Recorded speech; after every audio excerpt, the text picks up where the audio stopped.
The fact that I keep trying to sing that is kind of insane. Hey, y'all. All right. Welcome to season 4, episode 9. This is I Swear to Drunk I'm Not God. I am your host, Britt Perkins, the person that's never introduced in this whole thing. I am by my lonesome today. So, let's have a good time. I'm going to sip. I'm sipping before I even tell you what this is about.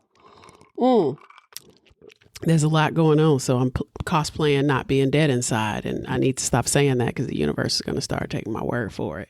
But yeah, so welcome back. I hope you enjoyed the Black Male episode. I mean, volume 2 is coming soon. I'm still working through it. That was a lot.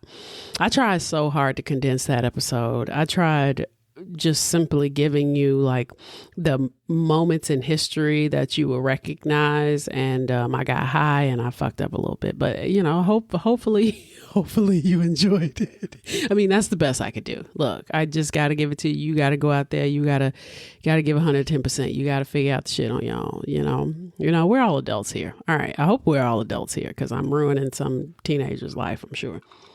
All right. So episode 9, slowest season in the world. I'm like, I got 11 episodes left. But today we're talking about the Pied Piper of Houston, Dean Corll. Most of you know him. I've seen him pop up in my comments before. I've had him on the list for a while. Wasn't planning on doing Whitney Webb's episode, and I was like, you know what, fuck it, let's do Dean Corll. Well, not literally, but you know what I mean. For this episode, I read Dean Corll, The Story of the Houston Mass Murders. Excuse me, per usual. I wait to hit record to clear my throat.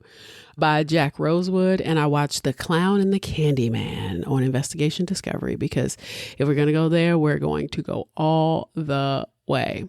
We're in Houston today, early 1970s, hot, humid, working class neighborhoods, kids on bikes, doors unlocked, and parents think that their boys are just out riding around and will be home for dinner, but they didn't come home. So on this episode, the poison is the salted caramel old fashioned, which sounds absolutely delicious. It's 2 ounces of bourbon, ½ ounce of salted caramel syrup, 2 dashes of black walnut bitters, and a pinch of sea salt. In a mixing glass, you just stir the bourbon, the syrup, the bitters with ice until chilled, and you strain into a rocks glass over a large ice cube.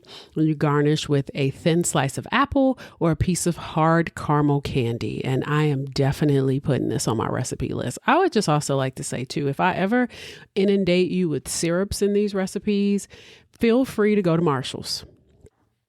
Lemonine, the syrup brand, or whatever the other one is, they all do different variations of a bunch of different syrups. I know they have salted caramel, black walnut bitters. Sometimes they have different liqueurs too as well at Marshall's and TJ Maxx and Home Goods and all those spaces. Do not shy away from that, because that's where I get my shit.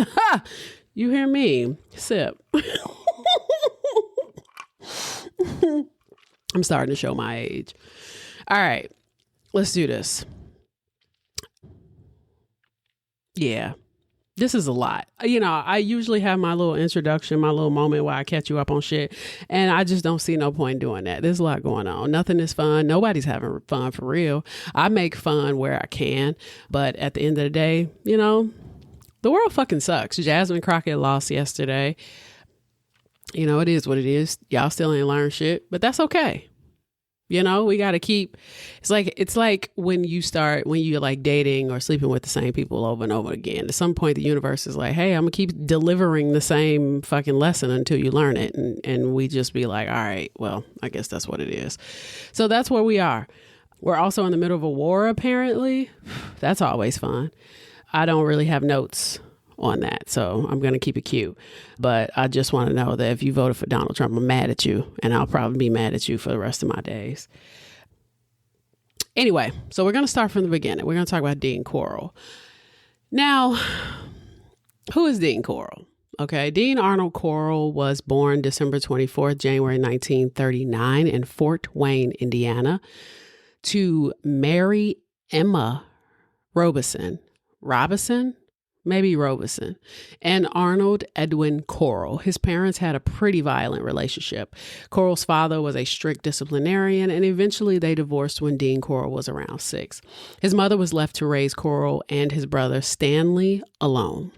Now, Corll was the oldest. After their first divorce, Mary moved the boys to Memphis, Tennessee, and Arnold, he had previously served in the U.S. Air Force, so despite the separation, the boys maintained connection with him. He, of course, served in the area. Arnold and Mary would remarry in 1950 and move to Pasadena, Texas, a suburb outside Houston.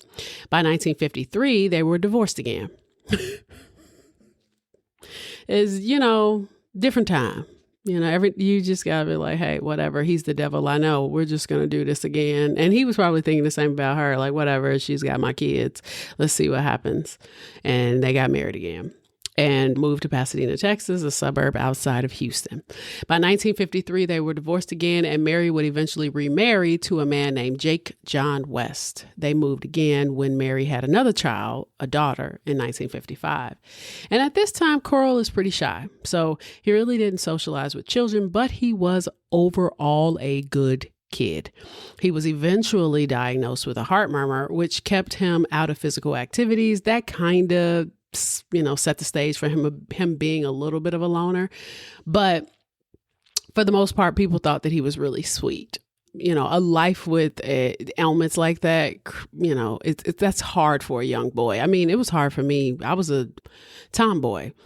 If I couldn't skate, ride a bike, do all of the things, run up and down the street like a fool, get dirty, I just didn't want to do it. Like I don't even know how my childhood would have been if I didn't have that, that exposure, that social opportunity, meet new friends and, just be physically active. Now, Mary and her new husband would start their own candy business, making pralines and pecan candies, and Corll worked it a lot. The boys were in charge of making and packaging the candies, and the stepfather sold it on his sales routes as he was a clock salesman. Corll attended school while working and was still a loner, but people liked him. He would even develop interest in the brass band where he played the trombone. By 1958, Corll graduated from high school and they moved again so they could be closer to Houston where they made the majority of their sales. The family opened a new shop. It was called Pecan Prints, as in Prince, the artist formerly known, not Prince like paper. By the 1960s, Mary would divorce again, mostly because her husband thought Corll was a little gay. Mary did not appreciate the disrespect because she was a homophobe and left her husband to open her own candy company after he made that statement. She was like, yeah, hard pass, we're good. You talking about my son, he gay. I don't even like gay people for real, so I'm gonna go. And Corll was the VP. But eventually, a few of the male employees would complain about Corll's sexual advances. So Mary fired the employee. She just wasn't trying to hear that shit. And by 1964, Corll was drafted into the U.S. Army. He hated it. He was granted a hardship discharge to help his mother with the business.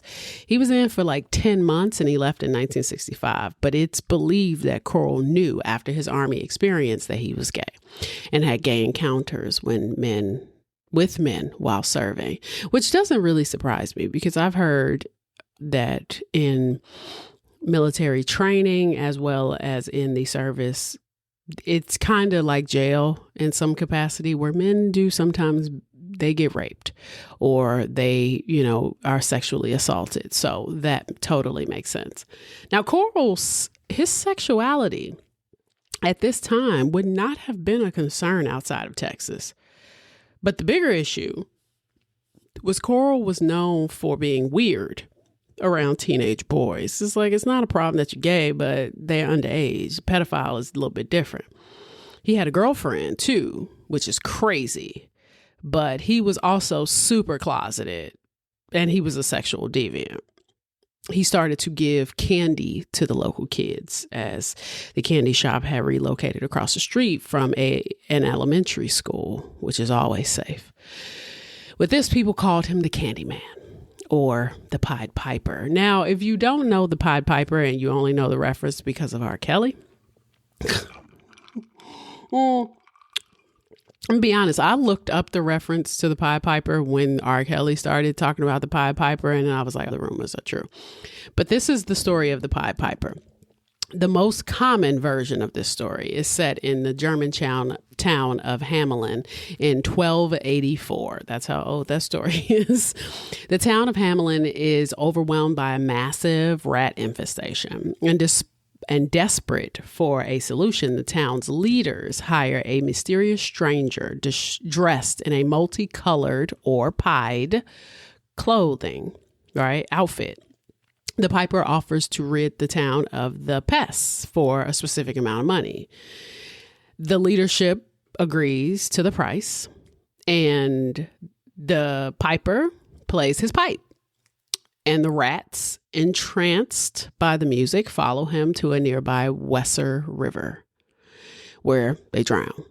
Now, having successfully completed this task, the piper returns for his payment. But the townspeople, realizing the problem is gone, renege on the deal, and they refuse to pay him. But the kicker is, the Pied Piper returns. This time, he plays a tune that charms the children of the town, and he leads them away from their homes toward a mountain where they enter a cave and they disappear forever, never to be seen again. So now that you know that story, how do you feel about R. Kelly? Because I was like, oh, yeah, he did that. I already knew that he did it, but it's fine. It's not even alleged. I literally knew people who used to see him at Kenwood, but that's a story for another day. Maybe I'll do an episode on R. Kelly. Now, at this time, not only was Corll working, at the candy shop making candies, he was also working at Houston Lighting. Corll and his mother worked together until 1969, until she moved to Colorado. The Corll Candy Company went under and officially closed its doors. So she decided to relocate with her daughter to start over and open a new business. Corll didn't go. He continued his training as an electrician. He had an apartment on his own now, and he was increasingly flirtatious with the teenagers. It was a wrap for him. He was now free to be. By 1967, Corll met 12-year-old David Brooks, who was in the 6th grade, a student at Helms Elementary School, located directly across from the Corll family candy factory. Meanwhile, Corll's 27. Corll befriended Brooks by giving him free candy and money and allowing him to play pool at the factory. Now, Brooks eventually began to view Corll as a father figure. And Brooks was from a broken home. His mother wasn't really in his life. His relationship with his dad was tumultuous. And at Corll's new apartment, their sexual relationship grew. But Brooks wasn't the only one. Corll was doing this with many teenage boys. This was something Brooks felt he had to continue, even though he didn't consider himself gay. In 1970, at age 15, Brooks walked into Corll's apartment and found 2 boys strapped down to a bed being sodomized by Corll. Instead of reporting the crime, Brooks was manipulated into being an accomplice. And Corll told Brooks he was being paid to photograph gay porn. So Corll later admitted he shot both boys and buried them in the boat shed. Now, 2 boys were also raped and strangled. Their names were James Glass, 14, and Danny Yates, 14. It's likely these were the boys that were caught by Brooks. But Corll offered him $200 for every boy he could lure to his apartment, even bought him a 1969 Corvette for his 16th birthday. But then Brooks and Corll kidnapped Donald and Jerry Waldrop, brothers. They were raped and strangled, after they were forced to beat each other up while attached to the board. Now, this was a little confusing to me because some sources stated there was another moment when he started using this board. In the early years, he would tie them up or handcuff them to the bed. But this was interesting to read about because these two brothers were attached to this board and they were basically told whoever beats the other one up. And they commenced to beating the shit out of each other until they were both badly beaten, right? Corll was incredibly sadistic. He would pull out the boys' pubic hairs one by one, or he would insert glass into their penises before smashing it while the glass was still inside. Or he'd use large rubber dildos to sodomize the victims. So he'd sodomize the victims and then he'd insert a large rubber dildo. He would even use his teeth sometimes to castrate the boys. This man's evil had no bounds, and turning up the radio was his thing. He would muffle the screams this way. But that same year, Jeffrey Conan, who was 18 years old, was a college student at the University of Texas at Austin. He was hitchhiking back to Houston to visit his family for the weekend. Corll and David Brooks, who was only 15 at the time, spotted him. This was the first time Brooks acted as the lure. They picked Jeffrey up and they brought him back to Corll's apartment under the guise of a party. A party is like drugs, music, alcohol. They used to like sniff spray paint, shit like that. And Corll used a torture board. Again, a reference to the torture board. Feels a little early, but he may have had another version of the torture board later. A piece of plywood. This is basically a piece of plywood with foot and hand restraints to trap Jeffrey before strangling him. Now, weeks later, Randall Lee Harvey went missing and he was shot in the eye. Brooks helped kidnap another one, Gregory Winkle, who was eventually killed, and Willard Branch Jr. and Richard Kepner. Now, at this time, Brooks is assisting and burying the bodies. Like, what's interesting about his relationship with Brooks, because in the beginning, the way this reads in the book is that there was a sexual relationship, i.e. Corll liked giving him oral. I couldn't really tell if it was just like a back and forth thing, but it seemed like Corll liked to have him there for those moments. But Brooks starts to escalate where he's just like, all right, this is what I got to do now. And he just starts to engage in this. And Brooks' job is assisting in burying the bodies, i.e., identify and bring victims to Corll. He specifically targets boys of his own neighborhood in Houston Heights. And he also targeted boys who were in his social circle, who he believed would not immediately be missed by their families. Which is very sad because at this time there are a lot of boys who are runaways, but there are also a lot of boys who are just simply hitchhiking. Back in the 60s and 70s, hitchhiking was a mode of transportation. People used to hitch rides all the time. Picking up a kid on the side of the road and like taking them somewhere was not unusual. And the fact that a lot of these kids were runaways, and Brooks knew that at such a young age that they were not going to be missed, that nobody was going to be looking for them, kind of to me shows where Brooks landed psychologically, right? Like Corll, we already know he's his own special issue, but Brooks kind of fell into this to me pretty quickly. Like he was groomed for it pretty early and continued to do it for a while. He was exposed to the grotesqueries of just like child rape and murder in his preteens, right? Now, one boy that Brooke assisted in luring was Elmer Wayne Henley. Elmer Wayne Henley Jr.'s involvement began through his friendship with David Brooks. He was actually friends with him. Henley was also from a broken home. They hung out together. They smoked weed. They were shooting pool. And Brooks' original intent was actually just to sell Henley to Corll. That was the plan. But Corll reportedly felt that Henley would be more useful as an accomplice than a victim.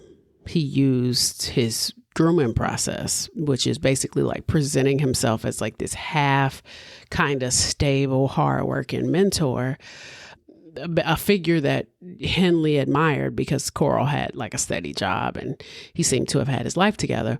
He also had access to cash. Corll also intentionally mentioned things in conversation, which we all know is a pretty effective grooming tactic, where he would talk about human trafficking a lot, claiming that he worked for a white slavery ring out of Dallas called the Syndicate. Now, white slavery sounds weird, like I know, but this was actually a thing. Think of this as the satanic panic of the early 20th century. The media started spinning these tales about innocent girls that were being snatched up off the streets. They were being drugged with knockout drugs and sold into secret underground brothels.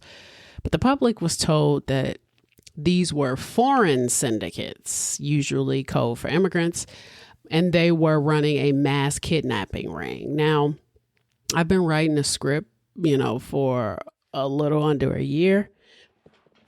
And having looked into white slavery and looked into stories of early, what we would now call pimps, a lot of these people were really terrible.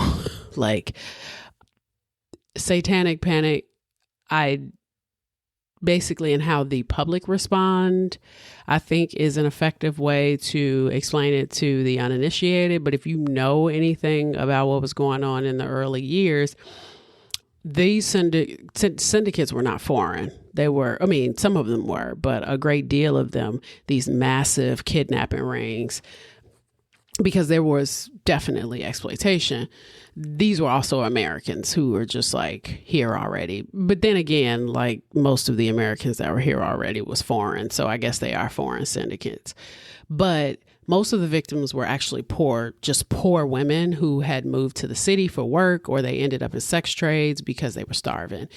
Very similar to what we learned about H.H. Holmes when he would take women who were here for the World's Fair. A lot of these women were being kidnapped. They were sold to these brothels, depending on their features, whether or not they were blonde, whether or not they had blue eyes, whether or not they were white, whether or not they were black, whether or not they had an accent, whatever it was. That's kind of how they were valued. And the government jumped in with this act called the White Slave Traffic Act, which we now know to be the Mann Act in 1910.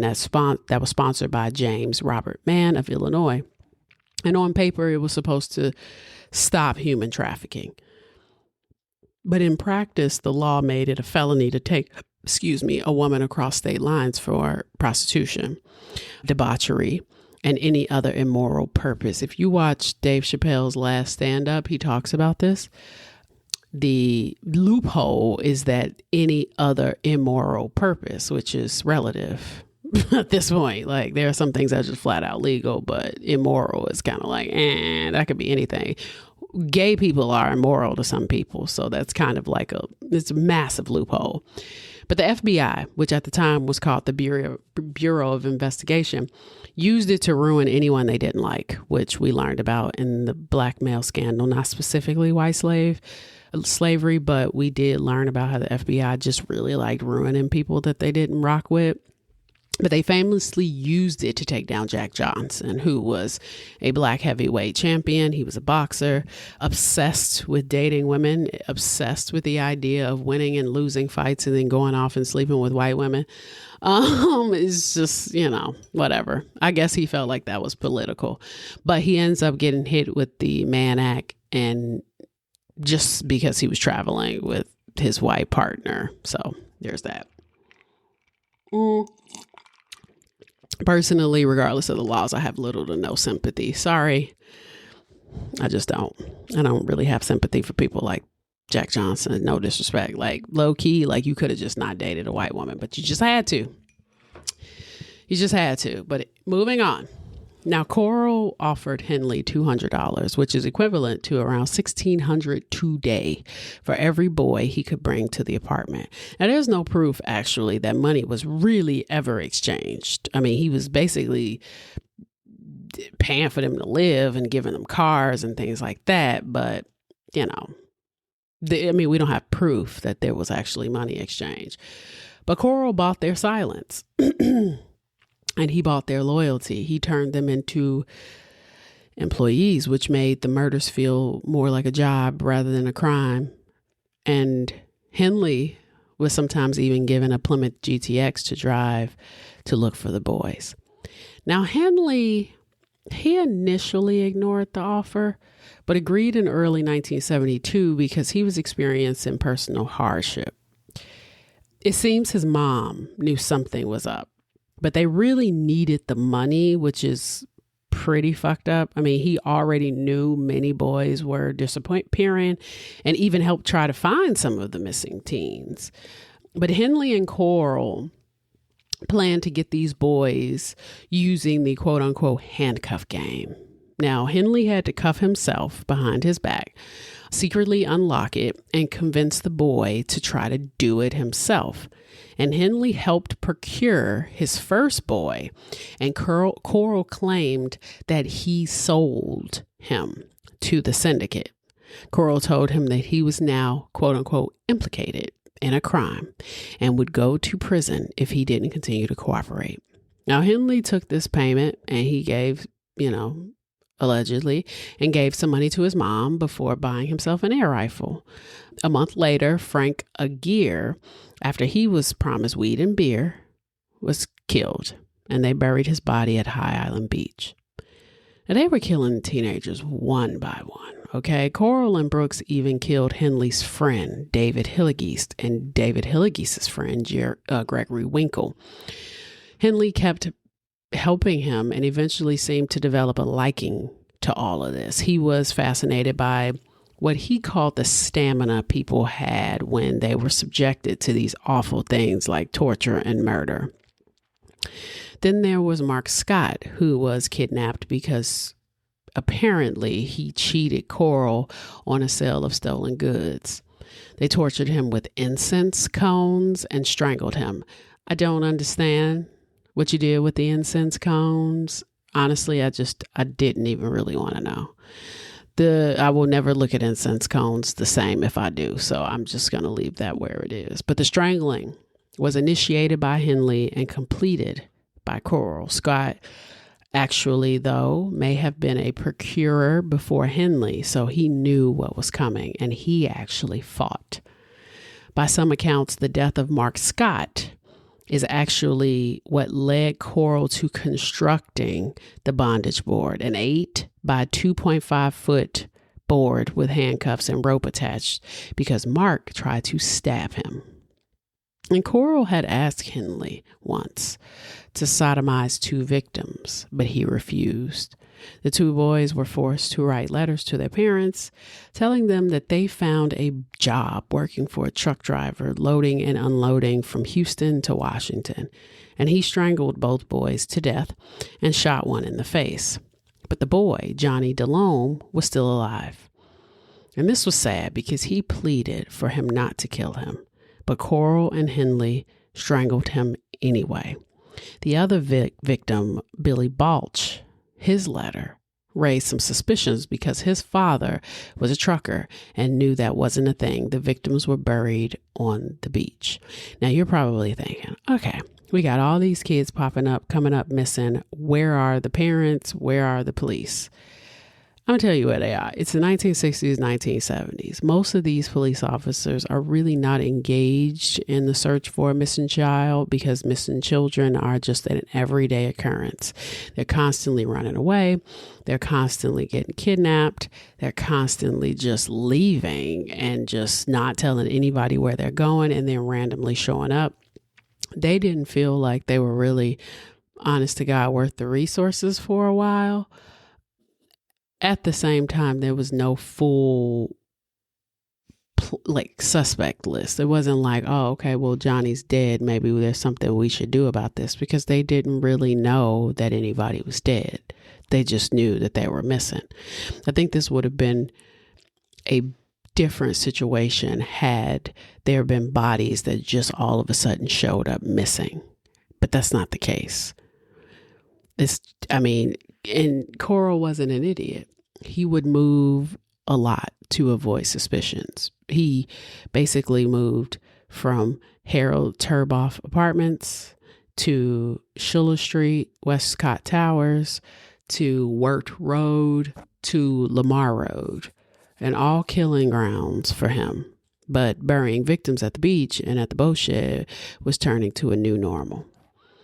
Then in 1972, there were almost 1 or 2 teens per month. And by 1973, Corll had a moment of inactivity after suffering from a hydrocele, which is a medical condition caused by the accumulation of serous fluid. I hope I'm saying that right. But the most common form is hydrocele testes, where fluid collects around a testicle. But alas, the killing spree continued and it escalated. This is also around the time that Brooks isn't around, because he, surprisingly, got married. Crazy. That is crazy. And then in January 1973, Henley spontaneously traveled to Florida and Georgia with an uncle to escape. He even tried to confess the crimes to his uncle, who dismissed the claims as fantasies. In the spring of 1973, he attempted to join the U.S. Navy, but his application was only rejected because his color perception test revealed that he was colorblind. Henley felt he couldn't truly leave because he feared that Corll would target his younger brothers, whom Corll had expressed interest in. And by the summer of 1973, Henley described reaching a saturation point. He was drinking heavily to cope and felt that Corll was becoming increasingly vicious and hurried. That's his words. And as he sensed he was losing control over Henley. Now, Corll would tell Brooks and Henley that he needed to, quote, do another boy. So by fall of 1973, Corll killed his final victim, a 13-year-old boy named James Stanton Dramala. James was just a kid on a bike in Pasadena when Corll pulled alongside him in his white, creepy van, which, how convenient. I wonder if he's like the first, because the whole creepy van thing haunted, I think, every kid in the 90s. The use of the white van became a creepy part of his MO, as he often used it to pick up boys who were hitchhiking or walking in the Houston Heights area. And James was forced onto the torture board. He was raped, he was tortured, and eventually strangled with a cord. James was number 28. So on August 8th, 1973, this marked the end of a 3-year reign of terror. The confrontation took place at Corll's home on Lamar Drive in Pasadena, Texas, and Corll had invited Henley along with 2 other teenagers to his house. There was a 15-year-old Tim Curley and 18-year-old Rhonda Williams. Now, Corll became enraged with Henley for bringing a girl to his house, as he typically only targeted boys. And after a night of huffing acrylic spray paint, the teenagers woke up to find themselves handcuffed and tied by Corll. Corll informed Henley that he was going to kill all 3 of them, starting with Henley, because he had messed up by bringing the girl. But Henley managed to manipulate Corll, and he convinced Corll that he would help him with the 2 other teenagers if Corll untied him first. And once Corll released Henley, Henley grabbed Corll's .22 caliber semi-automatic pistol from a kitchen table. Corll walked towards him, reportedly shouting, "Kill me, Wayne, or I'm going to kill you." And Henley fired. He shot Corll 6 times in the chest, shoulder, and back. Corll, naked, slumped against the wall and died almost instantly. Dean Corll was 33 years old.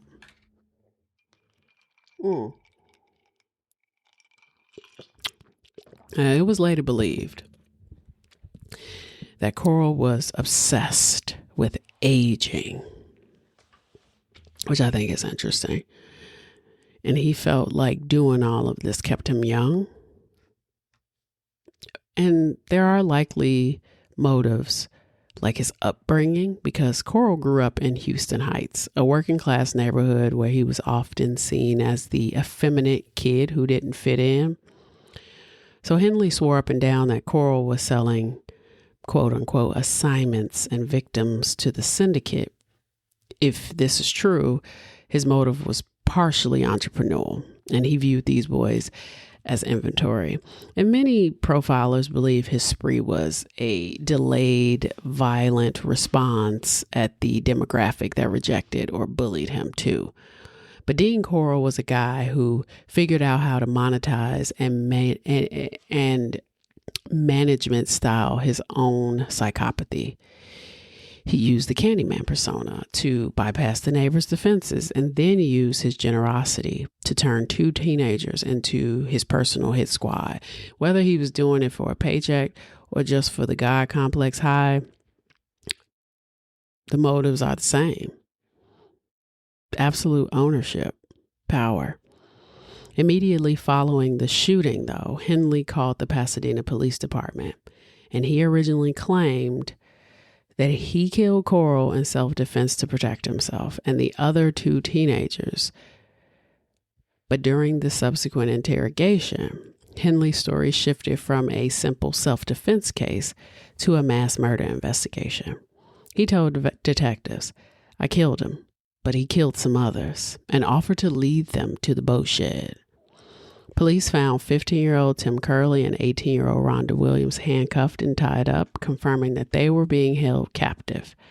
Officers recovered Corll's own .22 caliber semi-automatic pistol from the kitchen table, which Henley had used to shoot Corll 6 times in the chest, shoulder, and back. And Elmer Wayne Henley led Pasadena police to the shed because the evidence showed that Corll was in the process of committing a felony, kidnapping, and attempted murder, and had threatened Henley's life. The shooting was ruled justifiable homicide and self-defense. Henley was never charged for Corll's death, though he was later sentenced to 6 consecutive life terms for his role in the murders of the victims that preceded it.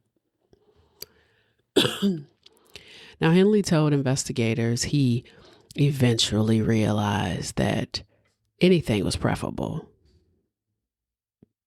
It was like he didn't want to be under Corll's control anymore. He's like, whatever, take me to jail. When he was initially arrested, Henley was highly emotional. It's interesting listening to his 911 call. Here it is. Mama, it's Wayne. Mama, I killed Dean. Wayne? Ma'am? What are you doing? Yeah, yes. Oh, God. It's all right. It's all right. Where are you? Out at that warehouse he keeps. Can I come out there? Yeah, yes. No. She can't. No, you can't come. I'm with the police, Mama. Now, when he was read his Miranda rights, he reportedly shouted that he didn't care who knew because he needed to confess everything. And officers, of course, noted that. They noted that after the shooting, Henley was weeping on the curb, a reaction that he later described as just an intense release of terror and entrapment, something that he had felt for years.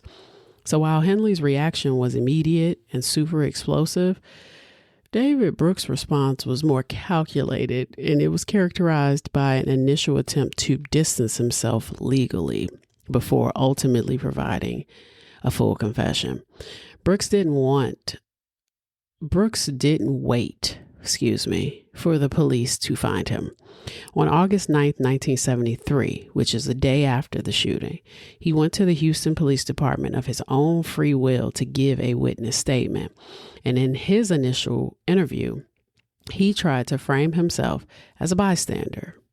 He admitted that he knew Corll was a homosexual and had seen boys tied to Corll's bed, but he omitted his presence at the actual murders, and he later admitted in court that he came forward because he knew Henley was already talking to the police and wanted to get his version of the story on record first. So, I mean, if we're being honest, the only reason why Henley even killed Corll is because Corll was about to kill him. These boys are peas in a pod. Because David Brooks, he would never have responded had he not felt like, okay, well, Henley's snitching. I might as well say something because Henley's going to snitch on me anyway. So Brooks finally confessed that he was in the room for a lot of the killings, and he was specifically there to help if something went wrong. But Brooks, he kept a consistent line. He said that he lured the boys and he assisted with the burials, but he claimed that he never personally did the killing. He portrayed himself as a passive observer to Corll and Henley's violence. Because Henley, after Brooks kind of went on a sabbatical after being married, upped the ante. And he really started to engage in a lot of the killings with Corll. And Brooks was often characterized as a laid-back, kind of quiet, kind of detached type of dude. But like Henley, Brooks eventually cooperated with a physical search for the victims. He led investigators to High Island Beach, where he pointed out specific locations where he and Corll had buried bodies years earlier, including the first known victim, Jeffrey Conan. And burial sites were located in the marshy sand dunes along the Gulf of Mexico. Investigators recovered 6 bodies from the Highland area. Unlike the boat shed, where the graves were clustered in these small stalls, the beach burials were spread out. And because of the salt water, the shifting sands, and time, because some victims have been buried there since 1970, many of the remains were skeletonized, making the identification significantly harder than at the other sites. They identified 27 bodies. Ultimately, 28 were identified. And I saw in another source that 29 were actually identified. Now, the Southwest Boat Storage number 45, which is sometimes referred to as stall number 11 or stall number 45 on Silver Bell Street in Houston, was a hot spot. On day 1, they recovered 8 bodies. On day 2, they recovered 9 more bodies, bringing the total to 17 in a single location. And the bodies were buried in shallow graves. They were wrapped in plastic sheeting and covered with a thin layer of lime powder to accelerate the decomposition. It's interesting seeing how police responded to this, because just like with John Wayne Gacy, when they started to dig, the smell told them right away what was going on.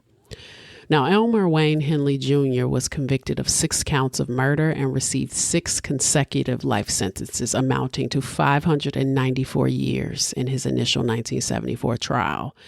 That was later adjusted to 6 terms after 1979 retrial. He's still incarcerated. He has been paroled more than 25 times and has been consistently denied. His most recent parole hearing was actually scheduled for last October, and he remains a high-profile inmate within the Texas prison system.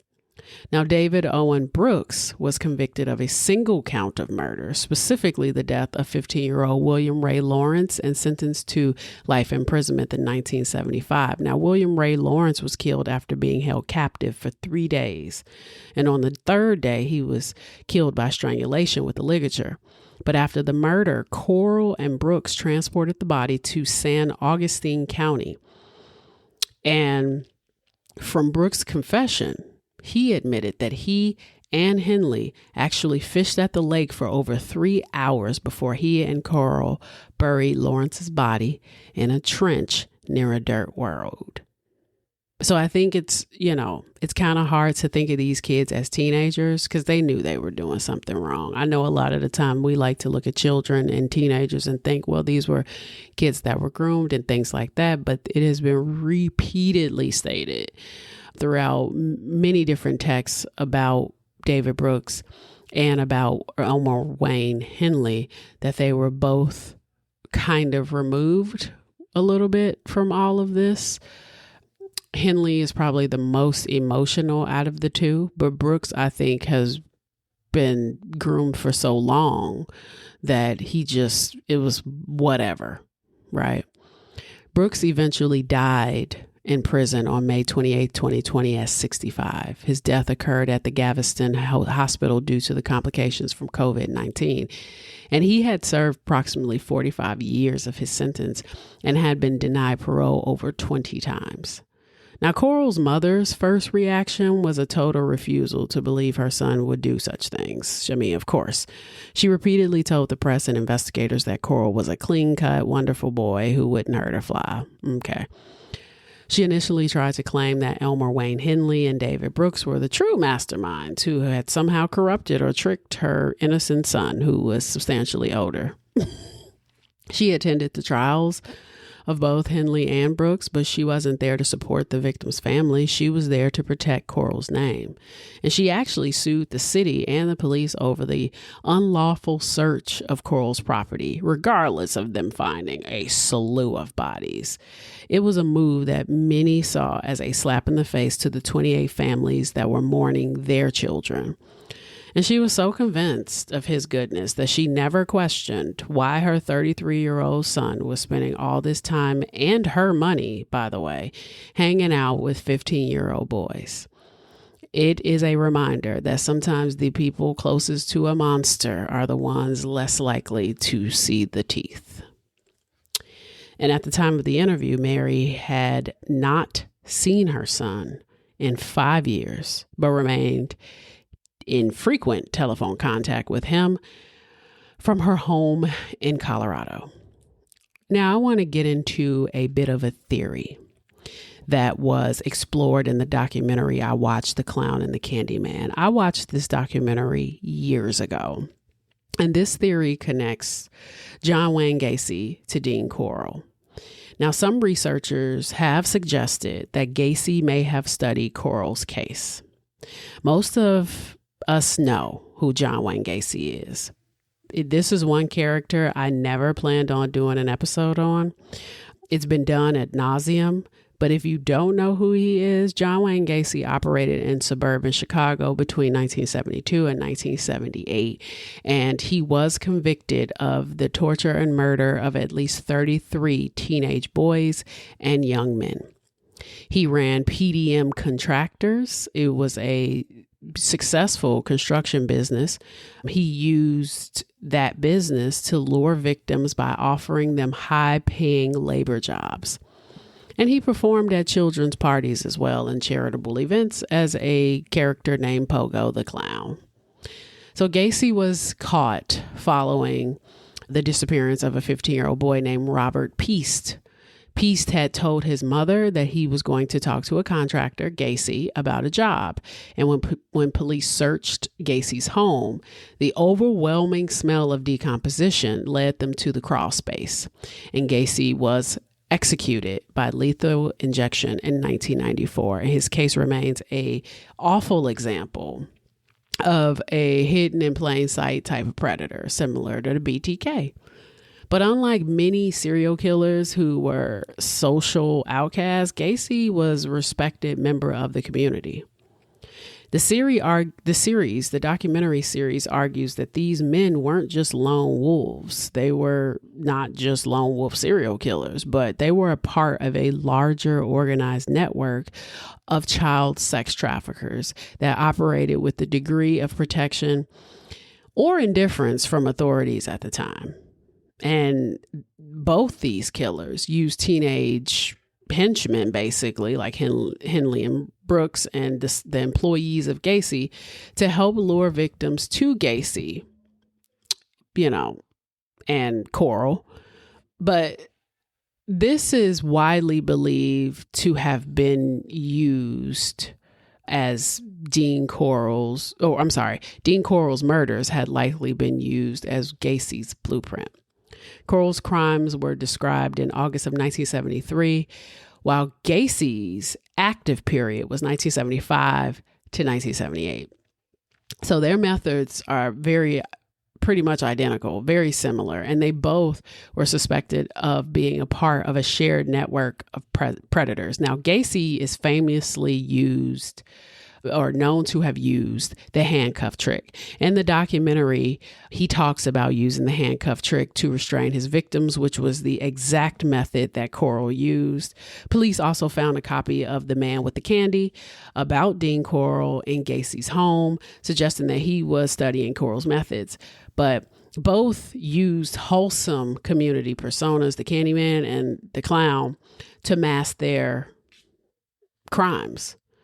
But the most concrete connection is this man named John David Norman. This was a very weird episode for me because I started off with Dean Corll, was forced to talk about Gacy, and now I'm talking about another person. That's how it works.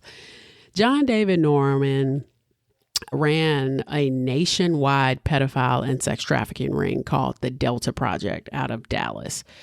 And during his confession, Elmer Wayne Henley claimed that Corll bragged about being part of a slave ring that bought boys and sold boys. And evidence from the Corll investigation eventually led to Norman's arrest in 1975. One of Gacy's employees and a suspected accomplice by the name of Philip Paskey was a known associate of John David Norman and apparently took over after Norman was arrested. Paskey was 25. He had been hired as a summer employee and was working as a children's supervisor at the Chicago Fire Department swimming pool. But at the time of his city employment, Paskey had already served a prison sentence for sodomy and had a record involving a getaway car and a robbery. I read that in the Chicago Tribune. Now, Gacy himself reportedly mentioned Norman by name, and it's not a report. I heard the phone call. Gacy explicitly states that there was a man named John David Norman. He also mentions Corll's name. Elmer Wayne Henley claimed that Corll was receiving money, specifically $200 to $500 per boy, to recruit teenagers for a slave ring. My biggest question throughout all of this was, how was Corll getting so much money to buy these teenage boys cars? Yeah, he had a business. Yeah, his mom may have been giving him money, but I was just like, that $200 a pop is $1,600 in 2026. That's kind of expensive. Investigators found correspondence and contact information in Corll's possession that linked back to Norman. And Henley testified that Corll frequently bragged about selling boys to a syndicate, and Dallas specifically. Now, this led police to raid Norman's operations shortly after Corll's death. And Norman's organization focused on luring runaway or disposable boys with promises of jobs and money. And many researchers believe that Corll was a supplier for Norman's network. In 1975, John David Norman was convicted of conspiracy to commit sodomy and operating an interstate prostitution ring involving minors. His ledgers contained thousands of names, including suspected associates of both Corll and later John Wayne Gacy. Now, Norman utilized various business names and foundations, quote unquote, which I talked about even in my blackmail episode, about how a lot of these people, including Epstein, which we'll get into on Blackmail Volume 2, used foundations, philanthropic enterprises to facilitate their crimes. And Norman was exactly the same. The Odyssey Foundation in Dallas, Texas, presented as a support group for gay men. This organization groomed youths at bus stations and called them fellows. They were photographed and trafficked to sponsors across the country. Dallas police found 10-year-old files in Norman's possessions that included names of boys later identified as victims of Corll. Now, the Delta Project in Chicago claimed to provide educational and self-development opportunities for young men. It's used a newsletter called Hermes to recruit cadets who were then allegedly forced into prostitution. I read this in the Chicago Tribune. A special Chicago police unit dedicated to child pornography and prostitution began examining the file to identify subscribers and potential leads for further arrests. The operation was highly lucrative. Hermes alone was estimated to have a circulation of 5,000 copies, with the total operation grossing about $300K a year, approximately $1.5 million in today's value. Then there was Handy Andy in Aspers, Pennsylvania. That was a child pornography magazine that was produced in the mid-'80s, where Norman exploited local teenagers. He had other aliases as well. He operated under names like Creative Core and MC Publications. But in Dallas alone, his files contained between 50,000 and 100,000 clients across 35 different states, alleging that public figures and federal employees were involved. The files reportedly contained the names and addresses of clients across the country who utilized Norman's mail order service for child prostitution. According to Lieutenant Harold Hancock of the Dallas Police, the records had been forwarded to the State Department specifically because of their potential national significance. But in 1973, the State Department destroyed more than 30,000 index cards that listed clients of John David Norman's national sex ring. And State Department Counselor Matthew Nimitz confirmed that the destruction, but he claimed that the cards were destroyed because they were, quote, not relevant to any fraud case concerning a passport. What does that mean? Officials were unable to explain why the list was only viewed through the narrow lens of passport irregularities rather than being turned over to the FBI or postal inspectors for criminal investigation into the sex ring itself. But the cards functioned as a database of customers containing names from every state and several foreign countries, along with notes on their specific sexual preferences. Sound familiar? Because I talked about that in the blackmail episode when I talked about Watergate and when I talked about Roy Cohn. The ring was highly organized, with fellows, quote unquote, staying with sponsors, quote unquote, for short periods of time before being moved to the next location. And in 1978, Norman was then 50, and he was arrested on a Friday for contributing to the sexual delinquency of minors. Norman was already on parole for a previous child molestation conviction. Norman even used a jail's printing press while awaiting trial to continue sending out his newsletters. Norman used prison equipment to print what was called the John Norman newsletter. He ain't trying to hide. He used these newsletters to appeal for legal fees and solicit subscriptions for his Delta project, effectively running his ring from behind bars. That's called protection. A witness also reported finding files on missing persons in Norman's apartment that were stamped with the word kill, though investigators at the time debated if this referred to disposing of the files or disposing of the individuals. The apartment was described as littered with pornographic material. I mean, this man is a deviant sexual predator. He was raided by a team of officers. Norman psychiatrist Dr. James Revis said that John, quote, is an unrepentant adult male sex offender who, in my opinion, will go to his grave without any remorse for what he has done. But Norman was given the privilege to continue because by 1998, his last major criminal conviction for distributing child pornography, 1999, he was declared a sexual violent predator and committed indefinitely to a Atascadero State Hospital.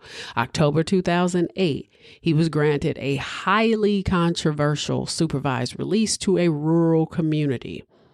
Then John David Norman's final arrest occurred on February 2nd, 2009 in El Centro, California. And at the time, he was 81 years old and living under a supervised release in the town of Boulevard, California. And he was arrested for violating terms of his outpatient release after he passed a sexually suggestive note containing his contact information to a 19-year-old male grocery clerk.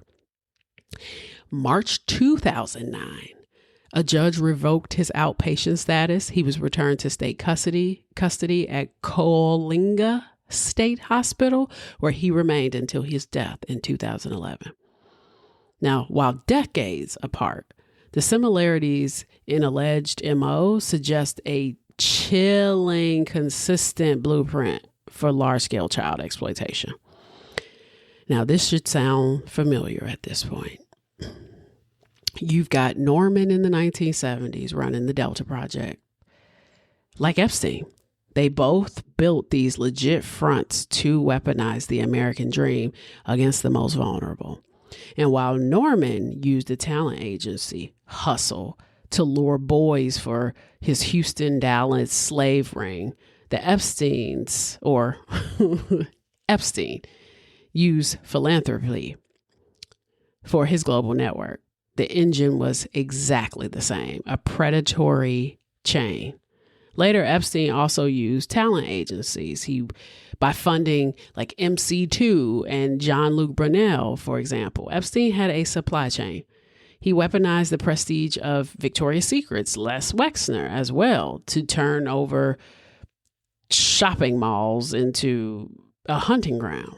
Just like Norman's Delta cadets, these girls were not just victims, they were assets in a ledger. Now, whether it's, Corll or Norman, whatever, or Epstein's Black Book, this is a blueprint that never changed. You isolate them, you buy their silence with gifts like Brooks Corvette, and you leverage a list of high society clients so powerful that the law just conveniently forgets to look at this. There's a reoccurring system of organized exploitation that trades on the fact that society treats disposable kids as invincible until the bodies start turning up in a boat shed or a crawl space or a golf course.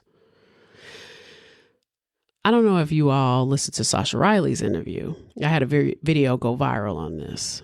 But if you believe their interview, Sasha Riley talked explicitly about being trafficked and the awful things that they would do to him as a child. I think he was as early as like 5 or 6 or whatever, and how he was just taken and used as basically a chicken in a cockfight.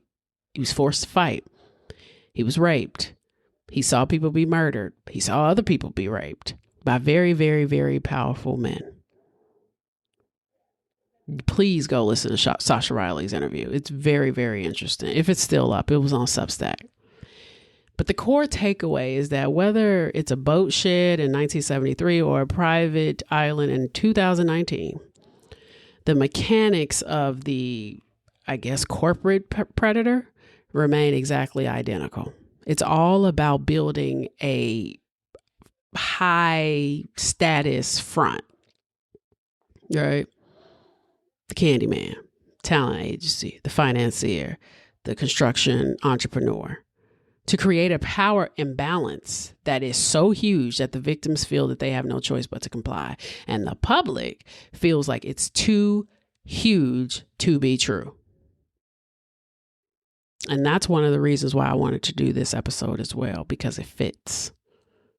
I can't express enough how serious we have to take what is going on with this Epstein shit, whether you are getting sick of hearing about it or not. If you have not read the weirdness of those emails, and if you are not following how desperate they are to keep us from the other 3 million files, then I don't understand. Like, the truth of it is, like, there is just there's obviously a lot of there.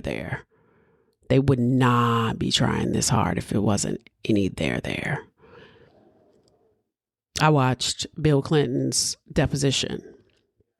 I personally do. I don't even like Bill Clinton like that. He is charming, but I don't like him like that because of his past policies. But I will say that I do not think that he was engaged in anything sex abuse. I think he is a freak, but whatever. He's a man. But I do think that he knew. That is what I do believe. I don't know if Hillary knew, but I find it hard that he knew and she didn't know, because she's actually running the show.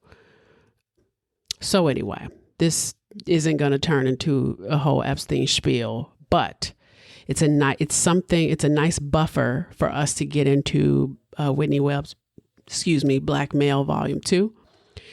And it's also kind of a disgusting palate cleanser for you to kind of not just go into Whitney Webb's Volume 2 just thinking that we're just talking about the Epstein files the way we're talking about them because they're so salacious, or we get the clicks, or we get the views, or the videos that go viral are, all of these hot takes about what they're finding. It's also because it is incredibly sick. And I've said it before, I just don't think these are the type of people that need to be in control of our lives. I don't personally think they have the mental fortitude to even be in control of their own lives. I posted a video the other day that was taken down where I basically said, when are we going to start arresting people? If not about the Epstein files, about war crimes, about human rights violations, etc., etc. I acknowledge that you cannot go to jail right now for a 20-year-old rape, right? The statute of limitations on sex crimes is 5 years? But there isn't just rape in those files. There's also a whole bunch of references to murder in a weird way. And I just think the weirdness of it all means that a lot of these people should be questioned, not to mention the fact Epstein actually did go to jail. Ghislaine Maxwell did go to jail. That adds to the validity of their cases, which means that anybody associated with them should be brought up for questioning, and not just the fucking Clintons. Stop. The Clinton obsessions is crazy. In the interview I watched today, Nancy Mace, her insecurities were showing. Oh, I'm sorry, I didn't go to Yale. Well, bitch, obviously. Their insecurities are showing. And I'm talking about MAGA and the QAnon conspiracy nuts. Their insecurities show when they are DEI'd into the settings that they don't belong in and are forced to perform as if they are skilled public servants. You are not. So anyway, I hope you learned something. We talked about Elmer Wayne Henley, Dean Corll, David Brooks, John Wayne Gacy, and John David Norman. Why do they always have 3 names? What's with the 3 names? But I'm going to come back in 2 weeks, hopefully, with Volume 2. My audit meeting keeps getting pushed back. So I'm hoping that finally on Monday, I'll be done with my audit. This has been the longest audit in the history of audits. And then after I do blackmail, I'm going to get back into the serial killer stuff like this. And I'm going to bring my sister back and Dustin back and Jeremy back and Sal back. Because right now I've just been kind of mellow and just recording when I want to record. So I hope you enjoyed it. I hope you have a fabulous weekend. And if you want to follow my page on TikTok, it is I Swear to Drunk Pod, if I'm not mistaken. But if you can't find that, then go to Sting Like a Bee, BEA as in B. Arthur. And my link is in my bio if you want to follow my page. That's where I post all of the videos, letting you know what the episodes are and any summaries. So you don't have to sit through 2-hour episodes and you can kind of be like, oh, okay, I'm interested in this. Let me play it. So feel free to go there. And also, all of that is in the show notes. Really, my Sweater Drunk. I don't think my personal one is, but check the show notes. That's where the recipes are. That's where everything is. So I hope you really enjoyed this episode as much as you can, because it's a terrible topic. And I'll see you in a couple of weeks. All right. Bye.